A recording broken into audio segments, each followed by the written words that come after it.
Hi everyone, really excited to greet you all here at the pilot episode of Ai Aida Podcast. So, I've been really excited about this genre for like really long time, right? I've been a guest of the podcast multiple times, but I've never been a host. So, I'm really fascinated by the idea of exposing myself to all types of different ideas and people and perspective and experiences, right? So, this particular podcast is going to be about about all the things that I'm passionate about. Mostly, first off, about everything that makes us human, like love and consciousness and intelligence. We'll also be talking about the mental health and physical health, and as well as about the performance optimization. But also, we will be talking a lot about the technology, science, future. So that was really important for me to start with this particular guest. And I'm joined today by Nick. What's up, man? Thanks a ton for joining. So Nick is one of the closest friend of mine, and then he's my business partner. We're building the robots together, conversation robotics in human resources technology for the last 5 years, and man, it's been almost 5 years since we met. Yeah. Do you remember that moment? That was pretty awesome. So yeah, this is the last day of winter, so yeah, thanks a ton. Enjoy. So Nick, we've been working together for the last 4.5 years, right?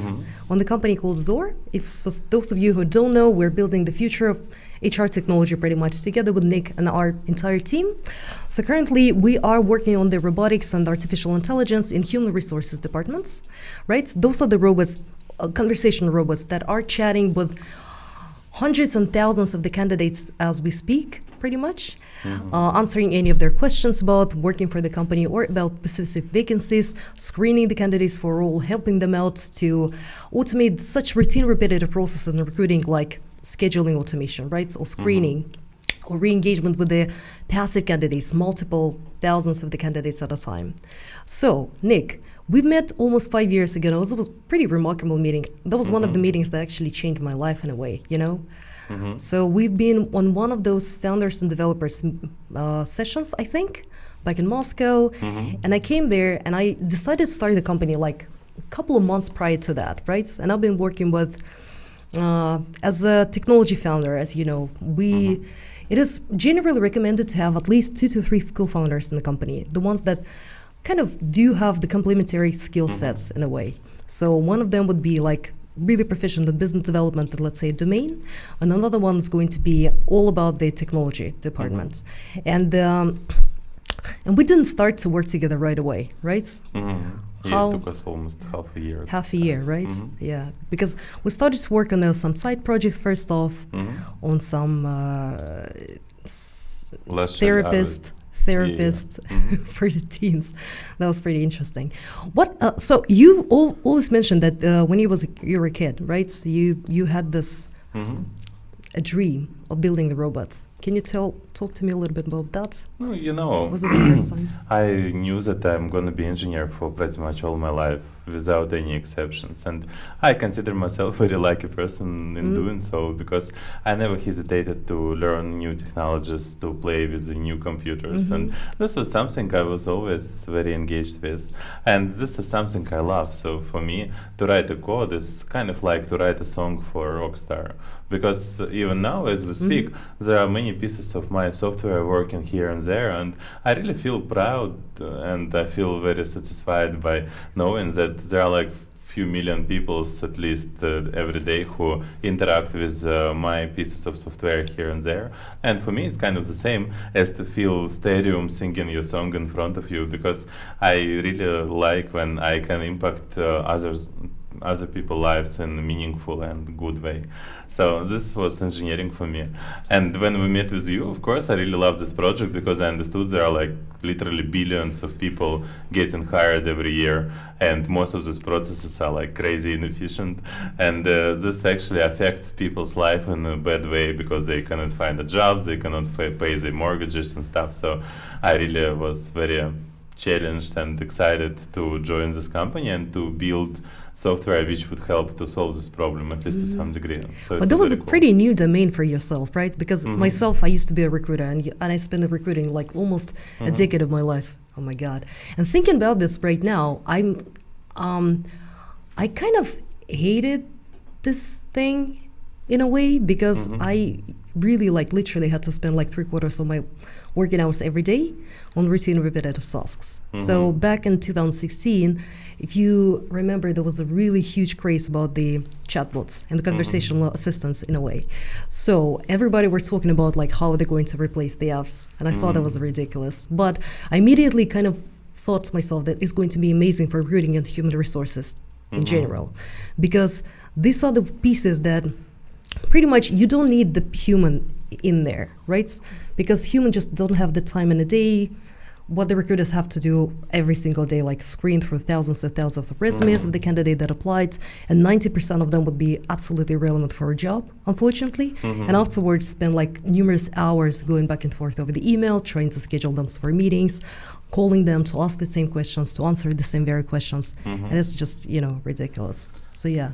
What made you think like that human resource technology was like interesting? Well, direction for I've been yourself? running my outsourcing company at this time, and I've been hiring lots of people myself as well. So I knew process back and forth, and I also understood there are like so much inefficiency in it, and there are so many things which just done in a wrong way. And in this process, there are so many things which nobody likes to do. It's like scheduling, asking same questions, answering same questions. Yeah. Because in my belief that any good recruiter or any person who actually can hire well, the better they are recruiters, the worse they are at working with this kind of technologies, just putting data in, fixing statuses of candidates and this kind of things. Because good recruiters, they are people. They really like to meet with good candidates. They like to sell the job. They like to inspire people to work for a company. And as good they are at this, as worse they are in working with just a system and just putting notes. And I believe the future is for systems which so-called soft touch. So they just working like your assistant, and they help when they need it, and they're not asking you too much to work with them and just put all the data in, all these mandatory fields and this kind of things. That just should not be the case, because what we want to do, we want to help people be more efficient in what they actually love to do, where they're good at. And I'm totally disagree with the things that people can do better scheduling than automatic algorithms can do, or better screening, because these things can be automated, and it means for me that they should be automated, right? Agree, yeah. Then I absolutely can relate, because as a recruiter, what I enjoy doing, is like finding the person who's the right fit for a job, identifying whether or not they're a good fit. That also included the cultural fit, right, within the company. Of course. But also afterwards, after that, you need to work with the person to convince them to sell the job, to make sure that they are accepting the job offer and they're finally hired. So this was the most exciting thing in recruiting for myself. And then thinking about this, if we had the technology back then that we have right now, that will work as my assistant and will take care of most routine repetitive processes in recruiting, I might even still be there. I don't know. Still lucky us that there weren't such a technology. But then again, look, a lot of course, like with all of the pop culture perception, like with all the movies like Black Mirror and Terminator or whatnot, people are often getting really, really intimidated by artificial intelligence or robotics, because, of course, robotization is one of the most major global trends. What do you think? Like, are they going to take the jobs away from the recruiters anytime soon? Technology is going to change job environment for sure. Right. And it happened for like literally thousands of years of our human history. This is totally natural process, and every time something new appears, like loom or a steam engine or any other technology like electricity, it's always changing landscape of how people work or even how people live by a great deal. And here it's the same thing. So I believe that this technology is to empower recruiters and to help the best ones to perform even better, to focus on what they really love to do. And for me, this kind of magical experience, for recruiters when they come in the morning and they see like all these candidates already screened and scheduled for them, and basically they can jump into the work, they're actually happy to fulfill something that makes them feel good, because they can meet with good candidates, they can inspire them to work for a company and stuff.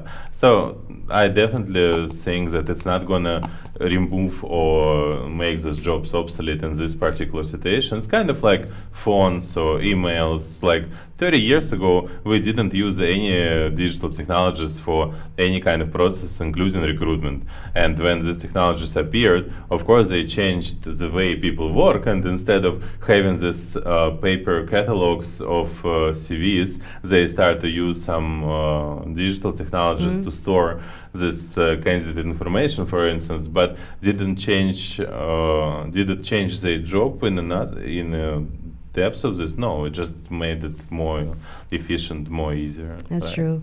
That's why I love to say, like, whenever they're asking me what's the future of HR technology, right? I was saying that specifically in recruiting, I'd say that we will come from the old school like systems, traditional ones like Workday or Taleo or SAP SuccessFactors that have been around for 20 years. And every single company in the enterprise world has a line in their budget saying this is how much we're spending per ATS every single year.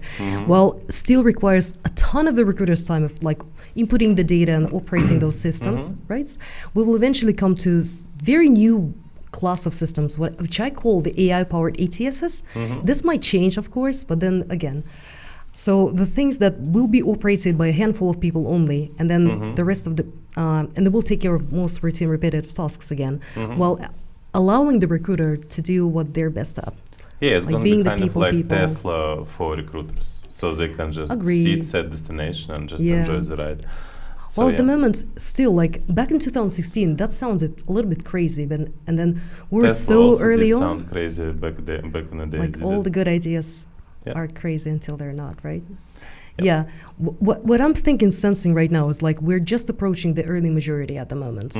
So I'd say maybe 5% of the companies globally, Yeah, something in this like range. in the first world, are using those type of systems. But the results speak for themselves, which is great, which is positively affecting the candidate's experience, but also decreasing the time to hire for the recruiters. Pretty much like taking the hassle away from the process, you know?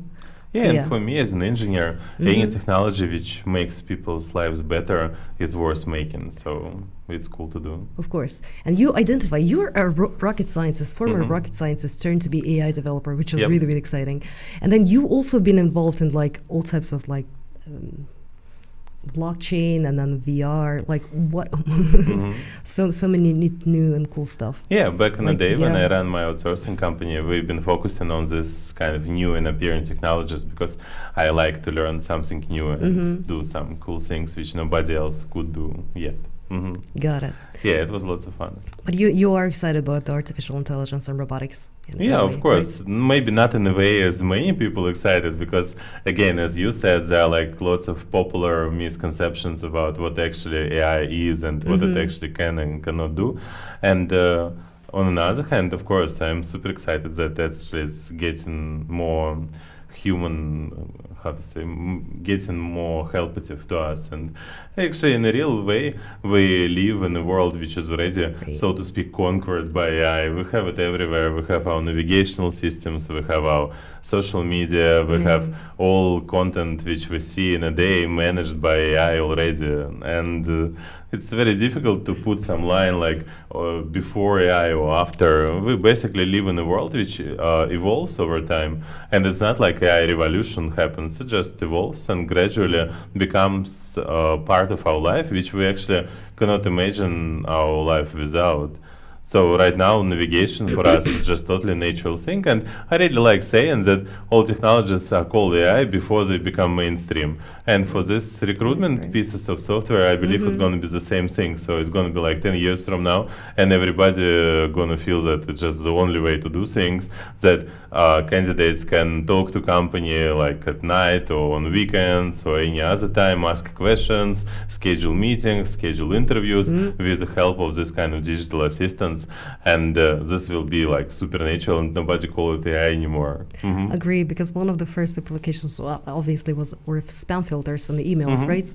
And then right now, while people are referring to AI, they're mostly talking about the understanding human speech or like self-driving cars or like defeating people in like strategic games like chess or AlphaGo, which is really, really interesting. Yeah. But again, even with self-driving cars, I believe in 10 years from now, it also will be just a commodity. I mean, car without self-driving would be the same as a like old Russian car now on the streets, which you don't see anymore, right? With this like engine which you can fix with a sledgehammer. That's true. Nick, you are an engineer. Like you were pretty much born and bred for that, right? Yeah. So when did you start to write code? To be honest, I don't remember the times when I couldn't. So I think I was like 7 or 8 in this range. So I maybe as you and as many other people, we don't really remember times when we couldn't speak. So you cannot imagine moment when you wanted to say something and you just didn't have this ability. And for me, it's kind of the same with software development. I don't remember times when I wanted to write something and I didn't know how to approach this. Did you do the games for yourself? Yeah, as of a course, as most of my colleagues. Yeah. So yeah, I had this old Russian computer. It wasn't even PC at this time, and it was just empty. So I had to write something for myself to play with. Sure, remember those times. That was crazy. Yeah. One of the first games that I played was Aladdin, by the way. Oh wow. That was a good one. With all the blood and my everything. games were much uglier than Aladdin, but you could play it. They've been playable, so it was fun to do. Nick, so we've been working together for like 4.5 years again, right? So pretty much we have done pretty good tandem, I think. What do you think is the most important thing when you are picking yourself a co-founder? No, because first they of all, say you need to pick dedicated one, because I saw many situations where people try to make business together, and you know, one person has 5 other side projects they actually focus on, another person has 10 more side projects, and it just doesn't work. Of course, it's cool to have some hobbies and be engaged in sports or whatever, but priorities are super important. And I believe one of the killer features we had that we've been very focused on this project in particular, and we align everything else around it. And in a tandem, so in any kind of structure of partnership, for me, this is super important that all partners, they put priorities in the same way on the projects they work upon together. So maybe it's fine to run it as a side business for everybody, but for startup, it's just not going to work, because startups are super complicated business in itself. Because you're not selling something which already been sold, you just create a new product, and every time you need to find ways how to actually put it to the market and how to explain in the proper words how it's going to be sold. And there are like so many issues with the building startup, because the business model itself never existed before you did it. And maybe for other projects it will work like this, but for me this kind of dedication and priorities are super important in doing something together. I absolutely agree here, because they always also tell that sometimes, like, they say that the building startup is harder than marriage in a way, because you have to go through so many lows before you go high or like go up. There are so many downs, and then you are like pretty much building this on ramen and then Red Bull for like 9 months in a row. Nobody buys anything. You are not really sure whether or not you're doing something valid in your life, and you're pivoting and then talking to the customers and building the product. And afterwards, pretty much once you get this first successes, you're like on the right track. But then you have to kind of balance yourself, because somebody might be really, really down and somebody will be up. And so you're kind of helping each other, out of there. Yeah, this is how it works, of course. Yeah, agree. So and actually, I really love how we started this project, and the fact that we went live in 18 days, and that we've always been very close to our customers and always been listening to market itself. Because as you remember, our original Zora were very different from what we have right now in Idea, and we've been more focusing on this like whole software developers and very narrow niche markets for recruitment. And we've just been talking to so many customers, and everybody told us the same thing, that like, you seems to be smart guys, but you know what, we actually hire like 10, 20, 30 developers per year, and we hire like 100,000 of blue-collar workers per year. So if you can help with this in some way, then we're going to pay you much more money, and it's going to be much more valuable for us. So we did pivot at this time, and that was very cool too. So I really liked how we started this, and this dedication actually become part of our legends in the company now. And this is spirit which we even after all these years, we didn't lose. So we still keep very intense approach to development. That was actually really funny because one of the first things that we've done when we started to work together, even prior to like starting to build a product, I think we scoped like a list of 5 values, right? That will be a core of the culture of the company when we're growing bigger, and then as we add more people, so that everybody's aligned with this. So that was really, really interesting. Yeah, I think this was very important too. But also as a this is when we pivoted to finally software as a service model, which I love. And I'm absolutely happy that we did. So being a CTO of the startup, right? So it's not only about the coding skills. Of course, you got to be a rock star coder. Yeah, but it's also, good to have. What's the most important thing for you? Because you've been through so many stages of the company, and then pretty much we're not huge quite yet, but we're growing. We're pretty big now. And what do you think are the most essential things in being a chief technical officer of the company? I think there are a few things here. Of course, ability to write code and to love it, it's must have. I don't believe that you can make a cool CTO without being coder yourself. It's just not going to happen. True. And this is very much related with my second point, that you should be a very good leader of a team. So you need to have ability to organize developers around you, and unless you develop better than they do, they never going to respect you, and they never going to follow you as a leader. So this is very important thing. And another thing for CTO in general, and something I would suggest to everybody else who want to build a startup or who want to fire a good CTO, CTO is not just technical role, it's a lot of business involved here. And for me, this is very cool that I had 8 years of business background behind my back when I joined Zor, because running an outsourcing company, in a way, it's harder than to run startup, because you have much more complex relationship with the customer, so to speak. But by having this kind of business attitude, business approach to everything is done, then it helps a lot to be a good CTO and be a good partner, because at the end of the day, we are partners in business. We're not just like doing certain functions in a company, but we do business together, and this is super important here, and I think it's for everyone else the same. I met quite a few startups who try to have this kind of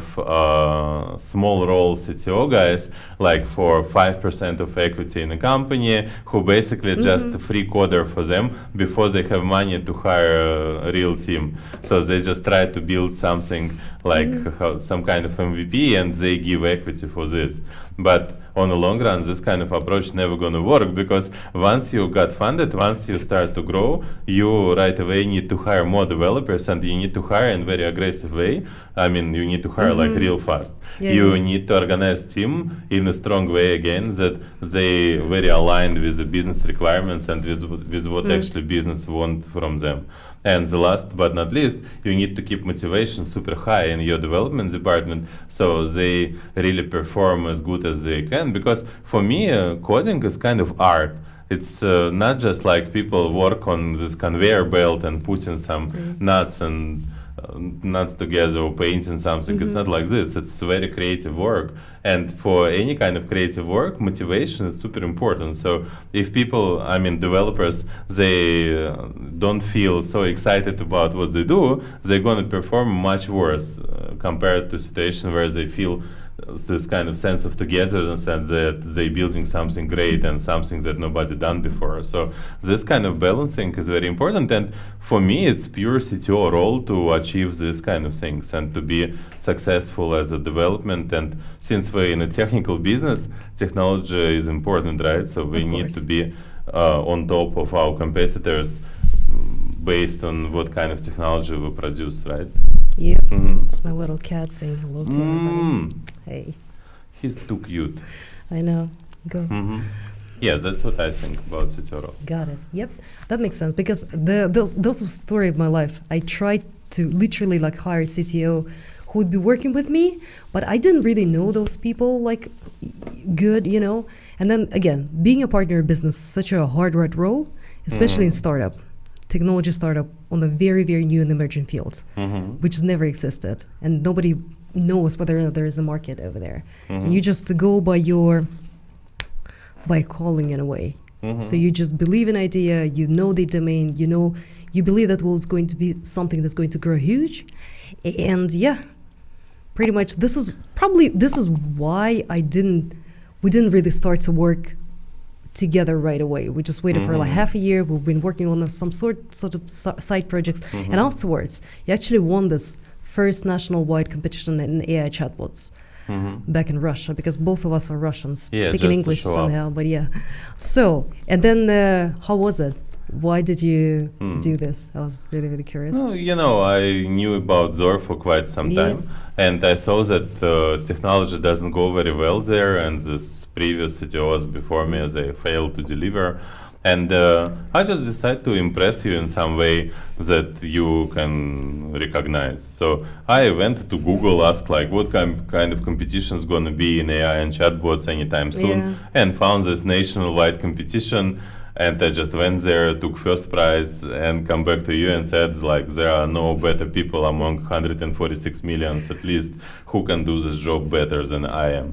So I should be the CTO here. Sure, that was really, really impressive, though. Yeah. Thanks for doing this. And after this, I basically bought 2 boxes of Red Bull, and I did write code for 9 months in a row, like without stop, building this initial original version before of our first big contract, right? That was and really pretty remarkable. Too. The time of legends, as I call it. Right? And the funny thing is that it took us like 2 more years to refactor of this code, which I wrote in 9 months alone. So being a technical startup co-founder, right? So what was the most important discovery that you found like in the last 4.5 years? Because that was the first one for yourself and for me as well. So what's been the most striking for you? Like one of the things that you've learned about the world or how business is working? Oh, it's actually an interesting question, because for me, these 7 years of my life, they dedicated to make as much money as I cannot spend, right? And this whole idea before were for me about having certain amount, like $46 million in S&P 500 in S&P 500 index fund, and just getting some interest, some like, how to say, some profits from this investment. Why not crypto? Yeah, and I'm kidding. No more crypto, and just sitting, kind of doing nothing.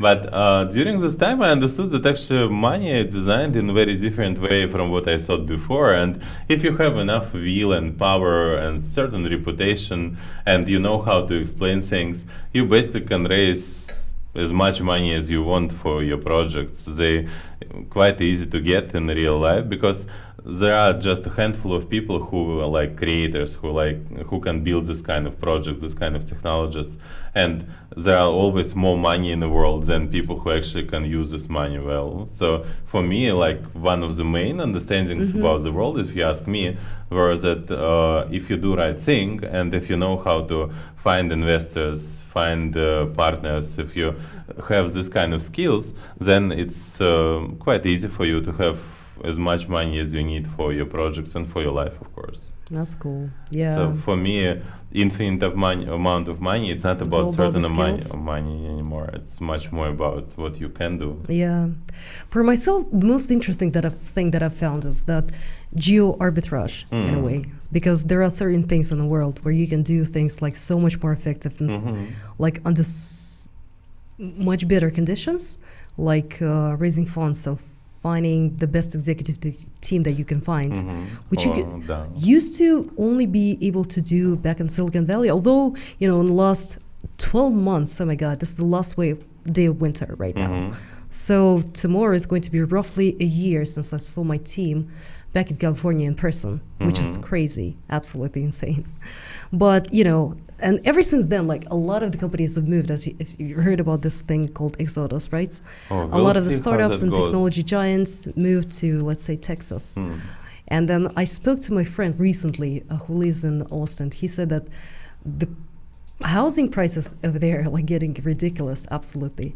So I don't really know what's going to change, because I used to live in Austin. It was way too much for me, like 110 degrees Fahrenheit 4 months in a row. That was like a little bit too much. Mhm. But I'm excited to go there and then just experience, like, see Yeah. what's going on, you know? Personally, I prefer to check with my own eyes Of because course. I'm maybe just getting old, but I heard so many of the stories like, oh, here's going to be like Silicon Valley 2.0 and stuff, like all this excitement and kind of fireworks. But in real life, you come there and you see just handful of funds, like 3 venture funds who do investment like for real. And this is sometimes it's much more about this kind of human overreaction compared to what really happens. And the thing is that big technological company done with the headquarters with all this moving around and setting them in different places, it's been happening for years now. It's not really something special. I Anyway, I agree. just would like to go there and see with my own eyes what's going on in Austin, Texas. But then again, a lot of people really found that like remote work works, right? Mhm. So this is why, yeah, I'm really excited to see like what's going on, and how the landscape is going to change back in Silicon Valley, because it used to be Mhm. like all about the it was such a place of power when you got exposed to so many people and then like, Mhm. you know, human connections. By the way, Oh, make no mistake, Can- it still is. can I ask you? Mhm. So, look, so it's been almost 12 months, right? Of the global pandemic. That was Uh-huh. bad one. I got myself vaccinated back in Russia. That was awesome. Yeah, and I got So- sick successfully. I know. Mhm. I know. I'm really sorry about this, but yeah, it was. No It hit you problem. hard, right? It's gone because already. because all of us thought that we've Mm. had this already, like symptom free. Oh no. But You cannot What have was it this like for you? and not know Yeah. about this. It was actually one of the worst sicknesses in my life. no, it's It crazy. wasn't dangerous and Right. it wasn't like I was like really dying because of it, but I didn't feel good at all. I mean, it was very long, it was very low on energy, and also the thing is, it made me feel dumb, and I don't Mhm. like to feel dumb like ever. This is worst feeling I could ever have, that my Yeah. brain works slower than it's supposed to. But actually now it's very cool because everything come back to normal, and I got taste back, and I got like even more energy than I had before this COVID situation. No, you know, the thing is that a lot of people report the brain fog, like heavy brain fog, for like months and months after they've had disease. So that was Mhm. actually the thing that motivated me the most to get myself vaccinated, Mhm. which I'm really happy I did back in Russia. Mhm. Hassle-free, like that was like an awesome experience, really. Like one of the things that Russian have apparently done the best. But Mm. it's not about that. But what I was just wondering about is that what have those months of quarantine actually taught you about yourself? Have you found anything new that you didn't know before, Oh, actually, for me, it was very changing, transformative year right? because I really been introduced to the world of art, and I understood much more about paintings, about music in general, and my ability to perceive art and to feel the emotions of it become much deeper. And this is something that 2020 been super important for me. And I even started this project. Maybe I can talk a little bit about it later, but I did really enjoy so many of things related to pictures, to some bands coming to my house, playing for my friends, and this kind of experiences were super changing for me. And I also started to think more about beauty itself and aesthetics itself, that actually in our life beauty plays much bigger part than we used to think. I used to think that it's not just about living in a nice house and having pictures around or listening to good music, but it's about what kind of beauty you create in your everyday life. It's what kind of relationships you create and what kind of business you create. Because in my opinion, you can create ugly relationships or you can create beautiful relationship. You can create course. ugly business or you can create beautiful business. And for me, this become very essential topic in how I'm making my decisions, what I really want to do. And if I don't feel that I'm about to create beauty, then I just rethink the whole situation, think how this should be actually done, what's going to be the right way of doing things. So by looking back on this experience and remembering what I've done, I really felt that this was beautiful, this was done in the right way, and people around actually can sense this very well. We, as human beings, we're very perceptive on this kind of beauty and ugliness. I agree absolutely here. I will talk about the jump in a second, but then sure. for sure. One of the things that I've learned about myself is that how important the human connection is, like being around people in person, like how luxurious it is actually, you know? Because I spent like 3 months of the quarantine back in San Francisco, one of the most amazing cities in the world. But then without people, it was just miserable. It was kind It of was home so arrest bad. for you, right? It was worse than that. I maybe I've never been home arrested, but then let's see. It's been really, really bad, and then I'm really happy that you kind of brought me back to the team. And yeah, currently I'm based out of Moldova, which is a really cute little Eastern European country in between Romania and Ukraine. I'm here with my team because a large portion of Zor's team is based out of here, and I actually stopped like flirting around, telling everybody I was an introverted person because I found out that I really, really was an extrovert, and I really care about people. I do want to be around them, and then I hate not being, around people. This is probably was the reason why I started like Brazilian Jiu-Jitsu, because it was such a high contact martial art. You know, when you're constantly around somebody else, and this is like something that excites me a ton recently. So yeah, and then great. Look, I just wanted to get back to this 7-year path of your life, right? Because you always strike me like a man with a plan, and I was really excited to learn about your approach to life, because when I would believe you were in your teens, that you decided to dedicate your like 7-year periods of life to certain things and focus on them.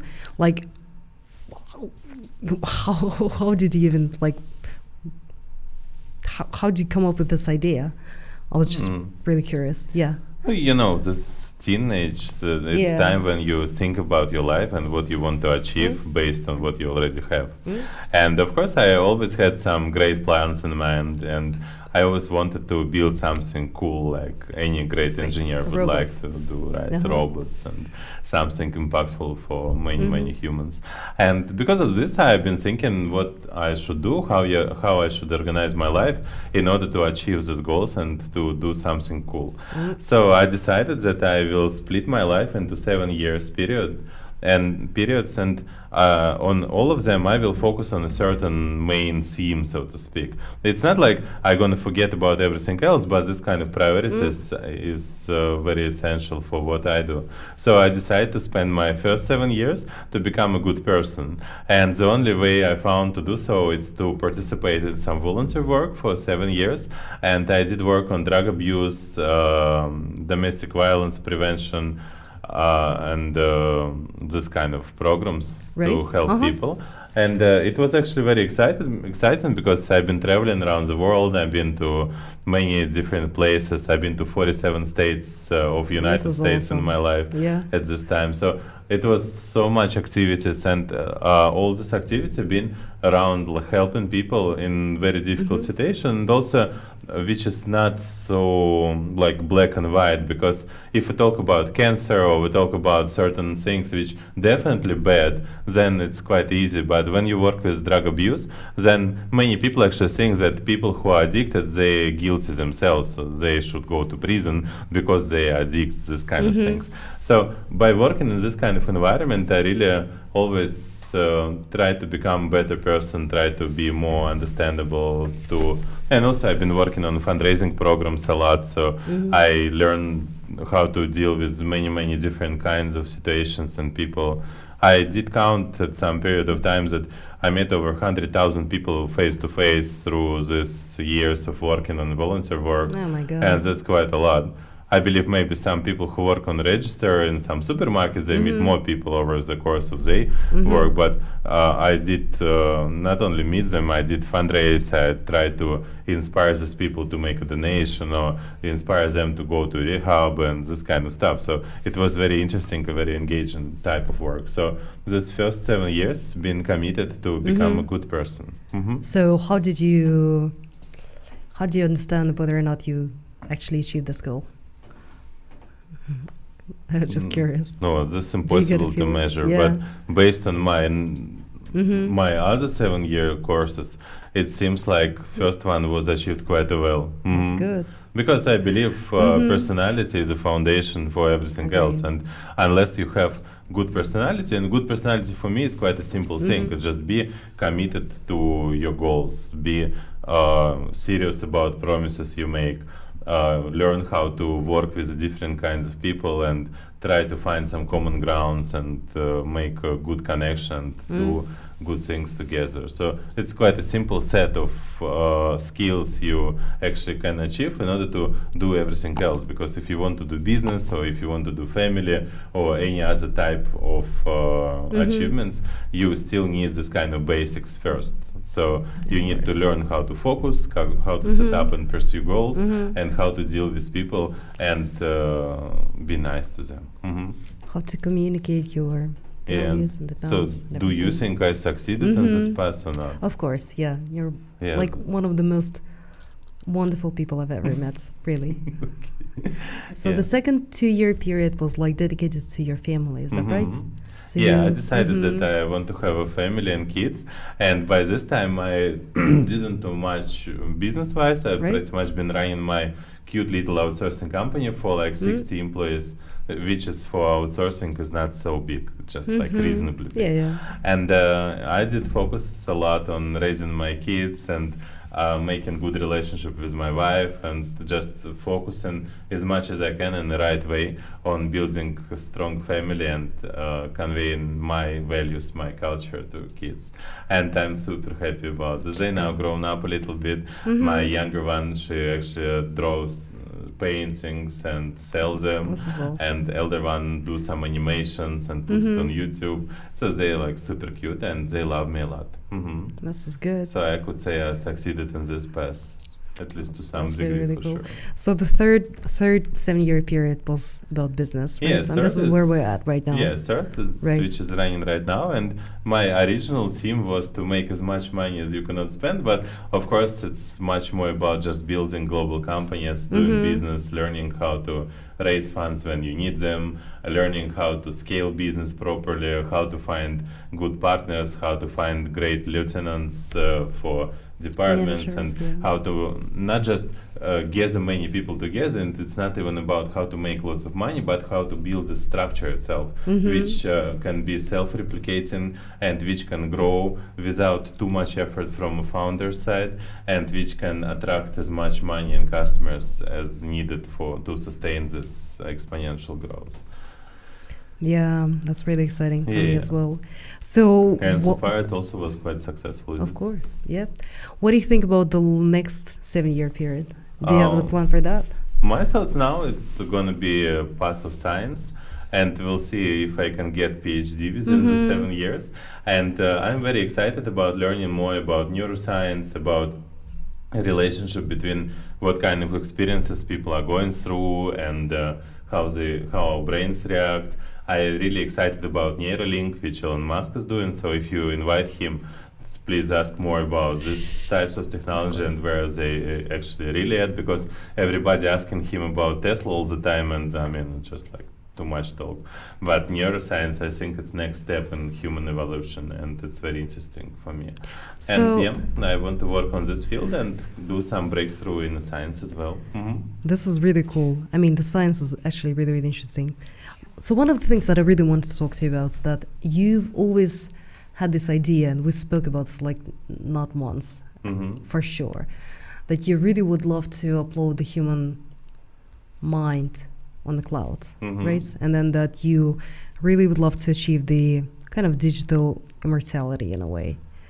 No, so it's not going to be like true immortality, because universe itself is going to be finite. Of course, yeah. So you cannot live like... What do you think it's important, and then why is it important? For me, it's quite simple, because I believe humans are very limited by their lifespan, and many of our projects, many of our goals, and many of things we consider achievements, they are very much affected by the fact that we have like 30-40 years to work on this. Maybe 50 sometimes. It's just super short lifespan. If you're a scientist, generally you would be like 50, And I really wish to see what's going to happen if we extended at least to 10,000 years, so to speak, what actually humans can achieve. Can they build spaceships and travel the space of galaxy, or they can live forever in their virtual worlds? What's going to happen? For me, that was more about the question, because I do think it's hopefully sometime soon it's going to be possible, right? But then how do you sustain the spark and the desire to actually keep going, That's actually a very because good this question. is We just still to learn it. Yeah, because what actually makes you alive, from the moment you're just like conceived, and then what actually drives the people? If you talk about just motivation and goals and really, just this kind of passion, like, what is the this spark? is quite explainable. I agree. But then Anyway, we'll I see. really My answer is very simple. I don't know. But we'll see, and this is something exciting to learn. By the way, I just want to talk to you about that. Yesterday we've been at this party, right? I'm still really hangover. You cannot tell. I'm really puffy and everything. But then, so we've been at the opening of the Jam art project. This is one of your pet projects in a way. And then because you've been really excited about this, aesthetics and beauty idea, and then the things that you've learned, as you mentioned. So what is this about? Can you talk to people about? Everybody always asks me what kind of hobby do I have. Right. So I decided to create a hobby for myself, and I made one more IT project because it's just something I love to do and something which comes without like much thinking. So I created a new IT project which is dedicated to promoting art and creativity in the world. And I had lots of conversations with people of art in 2020, with artists and musicians, and I understood one very simple thing, that they don't have enough resources and help in terms of promotion, digital world and sales. Yeah. And many times good artists, they even don't have money to buy canvas to paint and painting. And I decided that I should help in some way to this. So I decided to create this gem art project. So we gather creators, we create a marketplace for art and for people like me to buy it. Because again, if I were exposed to this 5 years ago, I would have much more beautiful objects at my home. Before, just nobody taught me how it's done. And the thing is, I really want to create this marketplace for all people like me, like project built on personal pain, to get art, to get musicians like doing some performances and this kind of things. And based on this marketplace, I want to use very sophisticated AI to find like rising stars, so to speak, to see what creator actually about to become famous or who has this kind of potential. And for this, we built like a venture fund for artists. So we select the best ones and we help them to promote the art, to go to European tours, it's or more to about acceleration, right? do some music videos, promote these videos, this kind of creativity acceleration, how I call it. And this is going to be a 6 months program. So we select, say, 10 or 20 creators for this program. We invest our gem art money into them, and if we succeed, then they become like world famous, and we get like our investment back. How is it different from the labels, though? Labels usually focus on only one field of art, and they don't work across the board. And for Gem, we put lots of focus on collaboration. And also, if you're asking about labels is kind of old school business, and there are a few of them in the world who are actually kind of progressive, but most of them do pretty much the same thing as they done 20 years ago. So. And for Gem, we're much more like a venture fund in relationship with art. And labels, they much more as the owners of all intellectual property, which is unacceptable for modern day indie creativity approach. There are more and more creators who totally disagree to sell out the intellectual property to some other entity. So because the ways they make money is also changed, right? So like to some degree, you can see gem art as some upgrade, like by a few big steps on top of label mechanics. But in time it's gonna be totally different thing. Yeah. And also it's gonna be like super global. We plan to do like festival. I also love this because yesterday we've been a very local one here in Moldova, right? Which actually brought all the talent, like the most talented people of the country, to the amount of talent per square feet was just absolutely insane. You did enjoy this party, Of course, I mean that was awesome. All the people were so open-minded and like so shiny in a way, you know, like really, really. There are some things that don't, and then there are some things that shine, which is crazy. It was good for me. Yeah. All right. So Nick, so thanks a ton, buddy, for coming over.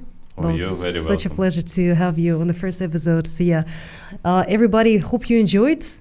By the way, our next episode is coming up. It's going to be live on both YouTube and Facebook and Clubhouse on February. That's going to be March 9th. It's going to be with Andrei Serikov, who's a quantum physicist. Is that right? He works on CERN. He works on Big Hadron Collider. And this will be awesome. This will be awesome. Yeah. So yeah, thanks a ton. All right, everyone. Yeah, thanks so much, everybody. Thank you for inviting me. Sure, It absolutely. was very nice to talk to you about all Thanks a ton for joining us. Please subscribe to the channel and then follow us on all social media. There will be a ton of the new guests coming up. And if you have any questions for Nick, we'll actually have a couple more episodes coming up in the next couple of months. So please let us know what would you like to ask him in the next episodes. Yeah, I would be happy to answer Yep. these questions.